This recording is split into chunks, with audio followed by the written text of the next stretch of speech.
Welcome to AMTV Malawi.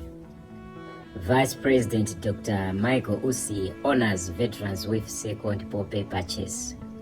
The Vice President of the Republic of Malawi, Right Honorable Dr. Michael Ussi, has reaffirmed his commitment to honoring veterans by purchasing a second Pope flower from the Veteran and Ex-Service League of Malawi, VELOM, for 1.5 million kwacha. The ceremony took place at his official residence in Lilongwe, where he hosted members of VELOM. In his remarks, Dr. Ussi emphasized the importance of supporting VELOM members, recognizing their invaluable service to the country.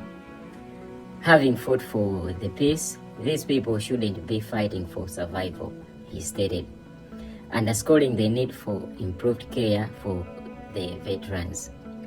He encouraged VELOM through his chairperson, General Henry Odilo, and the Malawi Defense Force MDF to engage with His Excellency Dr. Lazarus Chakwera to explore ways to better support our VELOM.